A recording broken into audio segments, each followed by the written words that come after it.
Saluti sana, maua yenu mengi, kongore nyingi wanachunya, ama kwa hakika mmelambadume.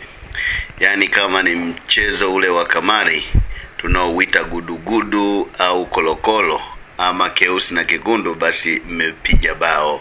Maua yenu mengi sana.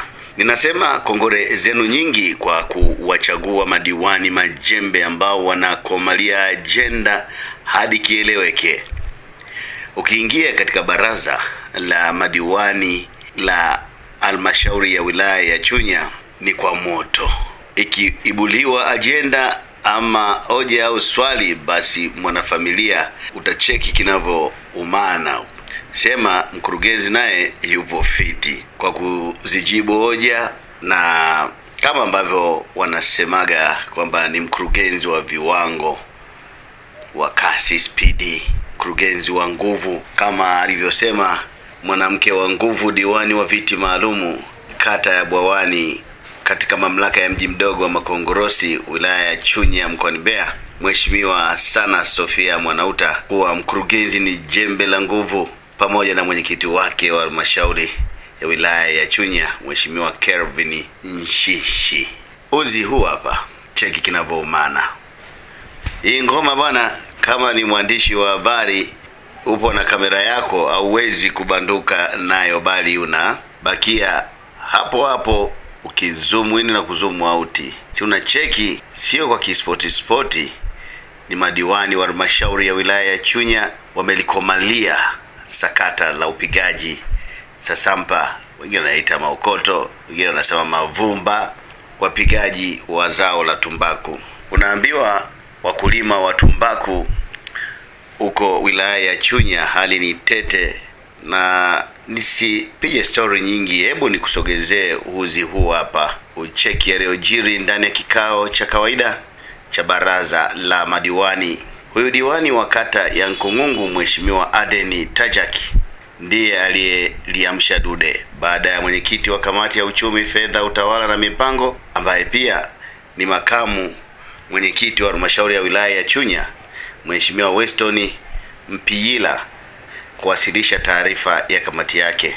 Lakini mwenyekiti wa halmashauri ya wilaya hiyo Mheshimiwa Kelvin Nshishi akaona isiwe tabu amsogezee DC Batenga goma hilo. Lakini kabla halijapoa, diwani machachari Mheshimiwa Kasim Waule wa kata ya Makongorosi akawa na neno. Lakini pia Mheshimiwa diwani Tajak alirejea tena kutoa ufafanuzi wake wa hoja ambayo alikuwa ameitoa. Baraza lilizidi kuwa la moto, yani kimeumana humo ndani, hali iliyopelekea dedi Chunya Mheshimiwa Tamimu Kambona kuasi madiwani kuvuta subira, hatua iliyomwinua diwani wa kata ya Mtanila Mheshimiwa Nixon Mwankuga.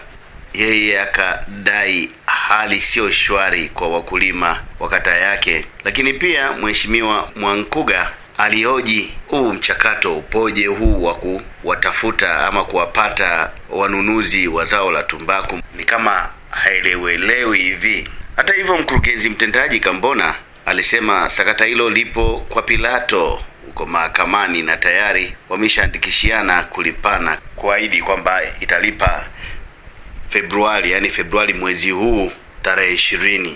Tungoje tuone hilo picha linavyokwenda. Lakini bado ofisa kilimo wa halmashauri ya wilaya ya Chunya, yeye alisema sakata hili lipo TAKUKURU, kwa hiyo hana neno, hana story zaidi. Na kauli hiyo ikapingwa na diwani wa kata ya Makongorosi Mheshimiwa Kasim. Lakini mkurugenzi mtendaji Kambona akaona isiwe noma, akahitimisha mjadala huo kwa kumwagiza ofisa kilimo na timu yake basi baadaye watoe mrejesho katika kamati ya fedha na pia katika baraza la madiwani wa halmashauri hiyo. Bwana, uzi ndio huu hapo, mimi naachia uzi huu, ila nikukumbushe tu umuhimu wa kusubscribe, kulike, kushare taarifa hii katika magrupu ama mitandao mingine ya kijamii. Lakini sio hatari ukadondosha komenti yako. Karibu sana. Lakini nikukumbushe mwanafamilia kusubscribe na kubofya ama kubonyeza kialama cha kengele mbele ya neno subscribe.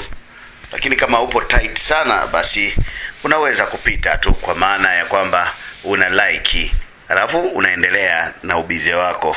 Lakini vile vile kongole zako nyingi kwa kushare story hii ama sakata hili katika magrupu ama mitandao mingine ya kijamii, na saluti sana kwa kudondosha komenti yako kufuatia sakata hili la ubadhirifu na hali tete ya wakulima wa tumbaku wilayani Chunya. Naitwa Nkoto Mpanji, mpashanaji wako. Mwenyekiti, hapa ndipo swali langu linapokwenda kujikita kwenye kusimamia vyama vya msingi na kutatua changamoto. Chama cha msingi Lieselo kimekuwa na changamoto kubwa, kumekuwa na ubadhirifu, na wakati fulani watumishi wamelipa watu ambao hawakuhusika. Lakini nini hatima ya viongozi wale walioingiza hasara kwenye kile chama ili kukinusuru kile chama na changamoto za msimu unaokuja? Asante. Kufanywa kazi, kwa sababu wanapokuwa wakulima hawajalipwa, hali kadhalika na halmashauri yetu tujue kwamba haijalipwa. Hawa watu wamefikishwa mahakamani na kesi ilikuwa mahakamani, wameshaweka ahadi pale ya kuanzia tarehe 20 kuanza kulipa malipo hayo. Kwa hiyo tuwe na subira kuisubiria tarehe 20 kuona utekelezaji wa hilo. Kama utekelezaji utakuwa hujafanyika, basi hatua nyingine ya kimahakama itafuata. Na ni wahanga pia. Mimi kwenye kata yangu kuna mkozi mmoja wapo ni wahanga. Mheshimiwa Mwenyekiti, mimi nataka kusisitiza ujio wa haya makampuni mpaka yanafika kwa wanachama kule hapa katikati ni wakina nani wanaohusika? Kwa sababu jambo hili mimi niwahi kuhojiana na watu wa Chuti. Kuna kampuni inaitwa Jespa. Walikuja katikati ya masoko. Awali kuna mtu aliingia mkataba, akaondolewa, akaja katikati ya masoko. Kanunua masoko yake la kwanza, la pili, kalipa moja, mengine hajalipa. Na ndio maana wenzangu wanalalamika mpaka dakika hii. Nataka kujua mchakato wa upatikanaji wa haya makampuni, kwa sababu historia kwenye wilaya yetu inaendelea. Tulikuwa na watu wanaitwa Grand Tobacco, sio nani yule, walienda hivyo hivyo, mkasema tumewapeleka mahakamani, madai yake ameenda kuchukua zaidi ya miaka 5. Leo mnatuahidi tena kwamba hao watu wamepelekwa mahakamani. Sio jibu. Kwa sababu ukirudi kwenye uhalisia, wale wananchi wetu, Mheshimiwa Mkuu wa Wilaya, ingelikupendeza baadhi ya hivi vyama ungevitembelea walau kupunguza ile sumu iliyopo. Tunacho chama cha msingi Matimba Mkozi, kipo kata ya Mamba. Tunacho chama cha msingi Magunga, kipo kata ya Kungu. Tunacho chama cha msingi Ifuma, kipo kata ya Rupa. Tunacho chama cha msingi Umoja, kipo kwenye kata ya Mtanila ambako natoka mimi. Kwa kweli Mheshimiwa Mwenyekiti, wale watu kifika, majibu sio rafiki sana kwa viongozi wetu. Sasa yakifika kwa viongozi wetu, ina maana ya kwenda kwa wanachama moja kwa moja ambao ni wahanga wa jambo hili.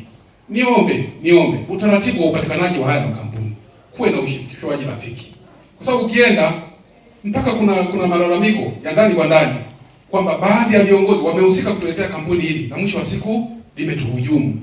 Niombe sana Mheshimiwa kabisa wetu huko hapa, ikiwezekana fuatilia kwa kina. Kuna watu wamehusika kiujanja kuyaleta haya makampuni. Wapo. Na sisi ni wawakilishi wa wakulima huko vijijini. Tunafahamu changamoto zinazoendelea kule. Nikuombe Mheshimiwa Mwenyekiti, jambo hili litiliwe mkazo kwa kina sana. Mimi kuna mtu mpaka alitaka kuenda kumpiga mwenyekiti wa chama cha msingi pale Umoja katika mazingira haya, lakini nashukuru nilikuwepo na jambo likaisha salama. Wakasema ndani ya siku 14 zitalipwa. Leo tunasema wamefikishwa mahakamani. Mara sijui huyu kampuni manager wa mkurugenzi wa Magefa alishafariki. Sasa alishakufa. Malipo ya wanachama, malipo ya wakulima yamekufa. Mheshimiwa Mwenyekiti, niko najazia. Niombe kujua utaratibu wa upatikanaji wa haya makampuni. Asante. Asante. Kuna chama kikuu cha msingi cha ushirika cha tumbaku ambacho ni Chuti, ambacho wiki iliyopita tu kimefanya mkutano mkuu wake na kilitolea ufafanuzi wa haya yote. Sisi halmashauri, hata kama akisema hawaelewi maana ya kuwapeleka mahakamani, sisi kwanza tulikwenda mahakamani kwa hoja ya msingi ya kudai ushuru wa halmashauri. Kwenye kudai ushuru wa halmashauri ndipo imeungana sasa na madai ya wakulima. Na ndio tumewekeana ahadi pale, Mheshimiwa Mwenyekiti. Tumesainiana pale mikataba ya kukubaliana kuanzia tarehe 20 kulipa madeni hayo. Kwa hiyo Mheshimiwa Mwenyekiti, mimi niwaombe wajumbe, najua wana changamoto nyingi kule, lakini tuwe na subira wakati tunasubiri tarehe hiyo ambayo mahakama imekubaliana na ile, na sisi tumekubaliana kwenye na zile kampuni. Lakini mahakamani, na jambo likishakuwa pale mahakamani, ni jukumu letu kuliachia mahakama iendelee kufanyia kazi wakati tunasubiri utekelezaji wake. Asante Mheshimiwa Mwenyekiti. Salamu za serikali tunajua zipo, na hapa kwenye kabrasha zimeandikwa. Tunachotaka sisi ni majibu. Hao walioingiza hasara wanachukuliwa hatua gani, ili sisi tupeleke majibu kwa wananchi wetu. TAKUKURU walishafika kwenye eneo la tukio na kazi ya uchunguzi ilikuwa inaendelea, na kwa sababu liko kwenye ngazi ambayo tayari linafanywa kazi na serikali, sasa mimi sina cha kuliongelea zaidi. Naomba kuwasilisha. Tunashukuru kwa kunipa nafasi Mheshimiwa Mwenyekiti. Mimi majibu ya mtaalamu wetu sijaridhika, kwa sababu taarifa ya TAKUKURU na sisi tunayo ilienda, lakini tunataka tupate majibu, kwa sababu na sisi wananchi wetu wanatutinga kule, hatuna raha. Utuambie hii TAKUKURU toka imechukua hatua, kuna majibu gani ambayo tukapeleka kwa wananchi wetu? Lakini ukisema TAKUKURU imeenda, wewe una cha kusema, kwa kweli sio mandiano, tujashiba majibu ya mtaalamu wetu. Tunaomba majibu mazuri. Kama kuna shida mseme, kama kuna chenga zipo semeni. Mbona mambo mengine mnaweka wazi, kwa nini hilo mnaficha ficha? Tunaomba mtusaidie wataalamu, sisi kula tuna raha kwa wananchi wetu. Asante sana. Ili afisa kilimo na timu yake ya ushirika waende kulifanyia kazi, majibu yataletwa kwenye kamati ya fedha pamoja na baraza la halmashauri. Asante. Nacheki mziki huo. Mimi sina la ziada. Naitwa Uncle Tom Panji, mpashanaji wako. Usisahau kusubscribe na kubofya ama kubonyeza alama ya kengele mbele ya neno subscribe, kulike na kushare taarifa hii katika mitandao ya kijamii ama magrupu mengine ya kijamii. Saluti sana, lakini mambo yako mengi kwa kudondosha comment yako kufuatia taarifa hii ambayo unaisikia ama unaipitia muda huu.